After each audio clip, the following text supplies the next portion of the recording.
The courthouse smelled like old paper and rain. Shoes tapped. Voices hushed. Sophia pressed her palm to the cool wood of the courtroom door and breathed. Once. Twice. She had no lawyer. No money left. Just truth. And a tremor in her hands. Next case, the clerk called.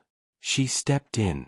Robert Stanton, silver watch, dark suit, the billionaire who once nodded at her in corridors without truly seeing her, sat straight backed at the front.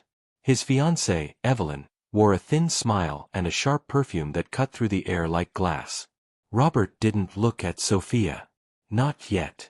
State versus Sophia Alvarez, the judge said. Alleged felony theft. A diamond necklace. Sophia nodded. Your Honor. I can't afford counsel.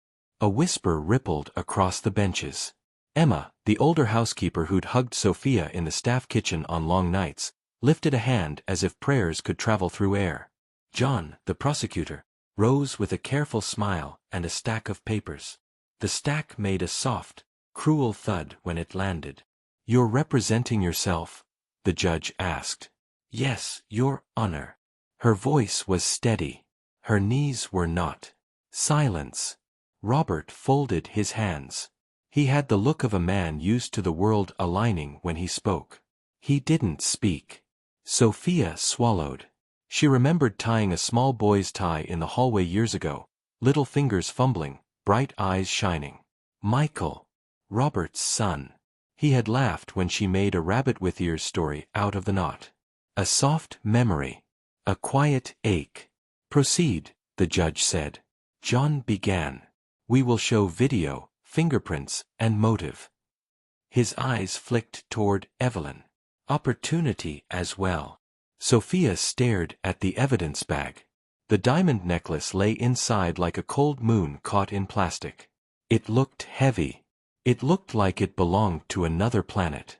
What would you do, Sophia thought, if your voice was the only shield you had? Would you trust it? Would you run? Would you pray? John outlined the night, the storm, the cameras, the timestamp. He spoke gently, as if kindness could hide knives. The defendant had access. She was seen exiting the study at 2:13 a.m. He placed a still photo on the screen. A blur. A figure in a maid's uniform. A flash of pale wrist. Evelyn exhaled, satisfied. Robert's jaw tightened. He still did not look at Sophia. Ms. Alvarez, the judge said, you may make an opening statement. Sophia stepped forward. The floor reflected the lights. Her reflection wavered like a ghost. I didn't take it, she said. I won't say more than the truth. You may not know my name. But I was the person who brought tea up the night Mr. Stanton couldn't sleep. I was the one who brushed glitter from the carpet after a charity gala no one thanked the staff for. She paused. I don't want their diamonds. I wanted my job. A quiet beat. Even the air listened. Have you ever stood alone like that? With people waiting to see you fall? With every whisper louder than your heart? Did you hold your ground, or did your voice curl back inside? Sophia put her hands flat on the table. I'm ready. The judge nodded. We'll begin with the state's first witness. The courtroom door clicked shut behind them. Outside, thunder rolled. Inside, the projector hummed. On the screen, the grainy hallway flickered. A blurred shape moved. The clock read 2:13 a.m. Sophia narrowed her eyes. The clasp of the necklace in the photo looked different, slightly bent. She knew that clasp. She'd once fixed it with a safety pin and a breath held very still. I am ready, she whispered. Evelyn leaned toward Robert and said something too soft to hear. He didn't reply. The judge leaned forward. Play the video. The door at the back of the room clicked again. Just once. Just soft. Someone had come in late. And the evidence began to roll. A blurred wrist flashes on the screen, wearing a bracelet Sophia has seen before, but not on herself. Rain thudded against high windows. The projector filled the room with gray-blue light. The video played. A slender figure in a maid uniform slid through the hallway, head down, moving like a shadow that had somewhere to be and no right to be seen. John's voice was crisp. As you can see, Your Honor, the defendant exits the study right after the alarm glitch. 2:13 a.m. security logs confirm her key fob activated near the door. We found her prints on the study knob and the jewelry case. Sophia's mouth went dry. She had cleaned that knob daily. Of course her fingerprints lived there like faded fingerprints on a family photo. But her fob? She frowned. She had turned it in 2 weeks before, after the staff system update. She knew because Emma made a joke about the new cards not getting them free coffee, only more surveillance. Emma swallowed hard on the bench. Tell them, her eyes begged. Ms. Alvarez, the judge said, you may cross-examine. Sophia walked to the screen. Her shoes felt too loud. Her heartbeat felt like raw thunder. Mr. Hale, she said to security, a square-jawed man with a badge and a careful stare. When were those logs pulled? Morning after the incident. From the main server? Yes. Was there a backup? Sophia asked. Hale blinked. We rotate backups weekly. Sophia nodded. One more question. The clasp. She pointed at the still image of the necklace lying on velvet during a dinner photo last month. A tiny bend, barely there. Who fixed this when it snapped? The staff can't touch jewelry. House rule. So who? Evelyn's perfume grew sharp. She shifted in her seat. Mrs. Stanton to be? Sophia asked, turning, polite as a prayer. You told me not to touch it after the gala. Don't be clever, you said. Do you recall? A breathless hush. Robert finally looked at Sophia. Just a flick. But it landed like a spark in dry grass. John cleared his throat. Irrelevant. Is it? Sophia asked. Because whoever fixed it knows the clasp catches. Whoever handled it last night would leave fabric fibers on the hinge. She faced the judge. If you swab the hinge, you'll find perfume oil. Not polish. Not soap. Jasmine and bitter orange. She looked at Evelyn. Yours. A long silence. You could hear a pen roll to a stop. Have you ever seen a room change in one breath? One word. Have you felt it tilt like a ship when a wave hits? Would you speak if you knew the wave was coming for you? Sophia kept going. Also, my fob was deactivated. 2 weeks prior. Emma was there. She can testify. Security had my new card locked because the system glitched my birth date. I signed with paper sheets all week. The logs you showed, they're wrong. John's jaw tightened. Objection. She's speculating. Then let's not speculate, Sophia said gently. Let's check the paper sign-in book from the staff entrance at 2 a.m. The one Emma keeps under the counter. Emma rose, hands trembling. I have it, she whispered. The bailiff carried the book up. Rain softened outside, as if listening too. John flipped pages. He stopped. He frowned. There's no entry for her. Or anyone. It's blank. Because the ink ran with the storm, Emma said. But the indentation is there. The judge leaned forward. The bailiff slid a sheet protector and a pencil over the page, shading softly. Letters rose like ghosts. EMMA. Then SOPHIA. Then MI. The pencil paused. Continue, the judge said. The door at the back opened again. A tall man stepped in, rain on his coat, eyes blazing with a story he couldn't hold anymore. The shading finished. MICHAEL. A voice from the back says, calm and clear, Your Honor, the video you're watching is not the original. Heads turned as if pulled by a wire. Michael Stanton walked down the aisle. He was older now. Clean jawline, careful steps, the same bright eyes Sophia once soothed with a rabbit tie story. He set a flash drive on the table with the quiet certainty of someone who had nothing to sell and everything to lose. "Apologies for the delay," he said. "Flight landed in the storm." Robert rose. "Michael."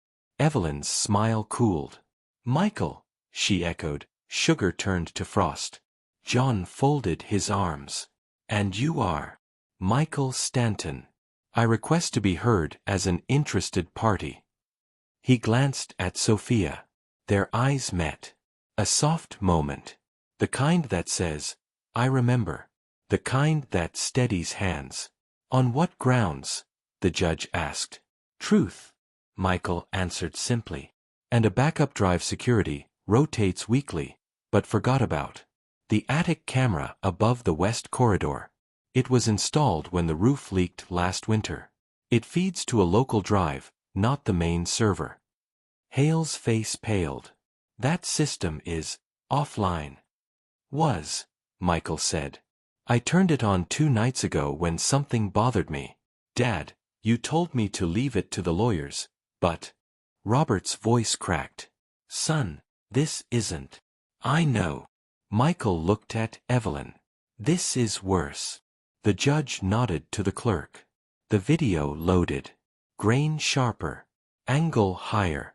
The west corridor at 2:12 a.m. A figure in a maid uniform moved toward the study. Shoulders narrow. Gait a touch too light. The camera picked up a glint, a thin bracelet with a tiny charm. A letter E. The figure glanced up, half a profile, before entering the study. Evelyn stopped breathing. "Freeze there," Michael said quietly.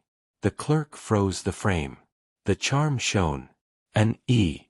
The same bracelet Evelyn wore in every glossy magazine photo for the last year. A family heirloom she bragged about at the gala. Sophia had once dusted it in its velvet box. John's voice thinned. "This is inconclusive." "Then let's play 2 minutes later," Michael said. Audio on. The clip rolled. A murmur. The door opened. The figure exited, no necklace visible. A whisper rode the air, tiny but distinct. "Don't be clever," the voice said. "Just walk." The judge blinked. "Play that again." They did. "Don't be clever. Just walk."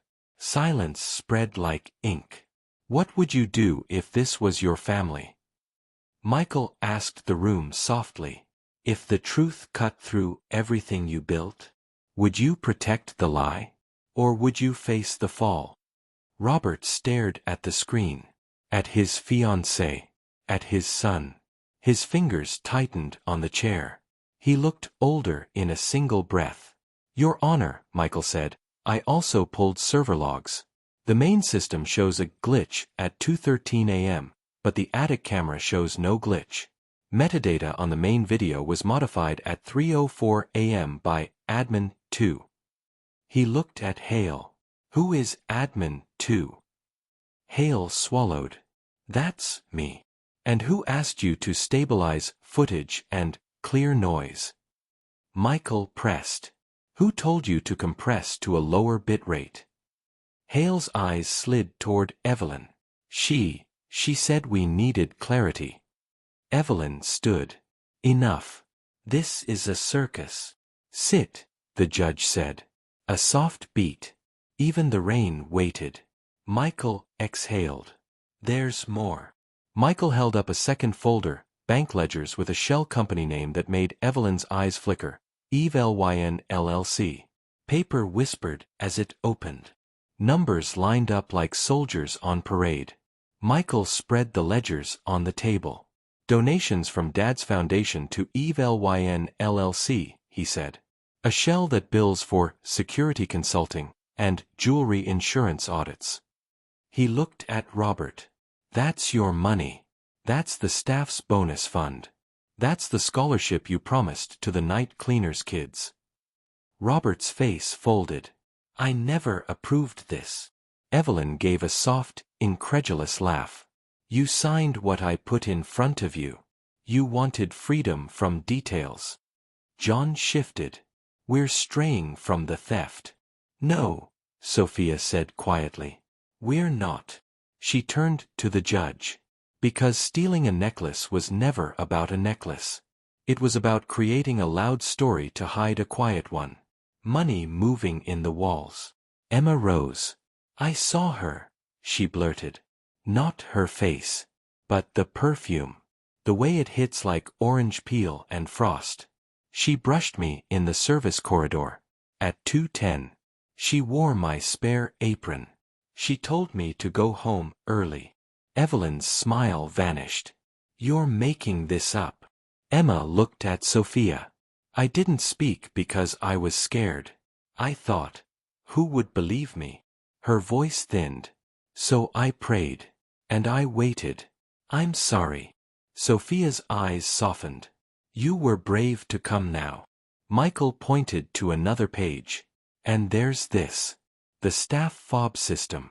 Admin, 2 disabled Sophia's new card the week before. But there's a manual override log. Someone re-enabled her old fob for 20 minutes at 2 a.m. That someone signed in on a guest tablet. E. Stanton. The room turned to stone. What would you choose, the narrator in your head asks, comfort or courage? Would you pick silence if it saved your status? Or a confession that cost you everything? Robert finally spoke. His voice scraped. Evelyn, tell me you didn't. She tilted her chin. You wanted me to run a tighter house. I did. I moved money that was going to be wasted on sentimental nonsense. I framed a maid to protect your reputation. You don't get to be a Stanton by being soft. Silence. Heavy. Brutal. John cleared his throat and faced the judge. Given the new evidence, the state. Not yet, Evelyn cut in. She turned to Robert, eyes like ice. You want to talk about soft? She reached into her bag and pulled out a bundle of letters. Ribboned. Old. Ask him who kept these secret for years. Ask him why he hid his late wife's last notes from his son. Ask him who found them. She flicked the ribbon loose.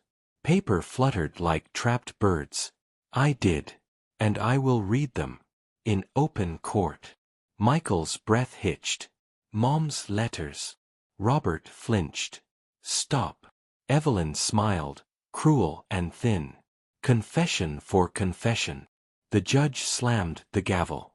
You will not. Read them, Sophia said softly. All eyes turned. She stepped forward, palms open. Read them, because truth shouldn't live in drawers. She looked at Michael. Your mother asked me to keep those safe. She gave them to me. I hid them behind the old piano so no one would tear the family with bad timing. Evelyn found them and brought them to me 2 months ago, while you were out of town, Mr. Stanton. She said she would handle your grief for you. She told me to stay quiet. Michael stared at Evelyn. You used Mom's words as leverage? Evelyn shrugged. Information is power. A quiet moment fell. A long inhale. A longer exhale. Robert's shoulders sank. Bailiff, he whispered, broken. Please. The judge nodded. Bailiff, take Ms. Evelyn Carter into custody pending further proceedings. Evelyn's eyes flashed. You'll regret this. Emma gasped.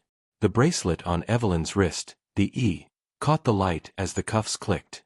As the bailiff led Evelyn away, John rose again, sweating. Your Honor, the state moves to dismiss all charges, but Michael isn't finished. He has one last truth, and it concerns Sophia. The storm had thinned to a silver drizzle. The courtroom felt different, as if walls could breathe again. John faced the judge. In light of the evidence, the state moves to dismiss with prejudice. The gavel fell. Granted. A tremor went through Sophia. Relief, like warmth after snow. She didn't cry. Not yet. She folded her hands. She breathed. Michael stepped closer. Before we leave, he said, there's something my dad needs to hear. And Sophia too. Robert nodded, eyes wet and honest. Go on. Michael held up a yellowed receipt. Dad, when I was 12, you were in Zurich. You missed my school recital. I said it was fine. It wasn't. He smiled at Sophia. I went to the staff kitchen and tried not to cry. She found me. She brewed tea like it was a spell. She told me to play anyway. That people who matter will listen, even if they come late. And she slipped someone's card into the music teacher's hand. Sophia blinked. What card? Michael turned the receipt toward the light. A deposit slip. Anonymous. For a semester of lessons. Paid in cash. He looked at Sophia. It wasn't the teacher. It wasn't Dad. It was you, wasn't it? Sophia hesitated. She had never told anyone. She'd given up haircuts and new shoes to make that payment. It was just a small thing. Not to me, Michael said. Silence. A good silence. You kept our family softer than we deserved. You kept Mom's letters safe. You kept faith when we didn't earn it. Robert pressed his palm to his eyes. I am sorry, he said to Sophia. I am sorry for believing the worst. For letting money talk louder than people. For letting a stranger run my house. I will make this right. Sophia shook her head gently. Make it right for Emma. For the staff. For the kids who clean tables while studying under flickering lights. Her voice steadied. Give them what you promised. Robert nodded. I will. Today. He faced John. We'll cooperate fully with any further investigation. Emma exhaled a prayer. Thank you. Outside the windows, the sky peeled open to pale blue. The air smelled like wet concrete and new beginnings. People stood. Buttons clicked. Papers shuffled. 100 tiny endings and one quiet start. What would you do, the story inside you asks. If you were Robert? If you were Michael? If you were Sophia? Would you pay back in money, or in time, or in change? Would you say sorry out loud? Would you forgive? Robert turned to Sophia. Join the foundation, he said. Run the scholarship we should have built years ago. Name it for whoever you want. Sophia thought of hands scrubbing floors at midnight. Of tea steam curling into the ache of tired eyes. Of a boy and a rabbit knot tie.